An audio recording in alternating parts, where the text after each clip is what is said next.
nu paling sieun mun dijabarkeun hiji-hiji panjang.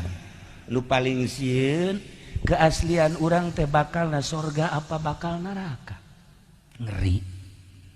Keaslian urang teh diciptakeun ku Gusti Allah teh pi sorgaeun apa pi narakaeun. Ieu nu ngeri ge. Yatlubuhu minhu.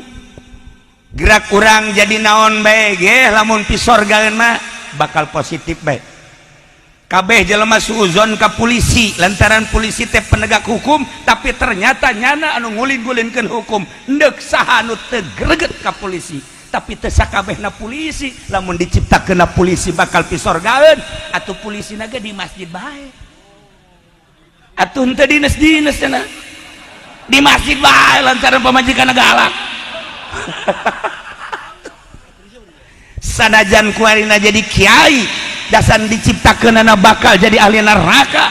Ih kiai ge hiji lamun diondang kuno susah dilok daek percis kos Ki Jamal tadi ngomong dua lamun berkat naletik ngomongkeun tilu lamun teh amah nyana henteu dibere ku pamarentah marah bahkan nyen proposal ka ditu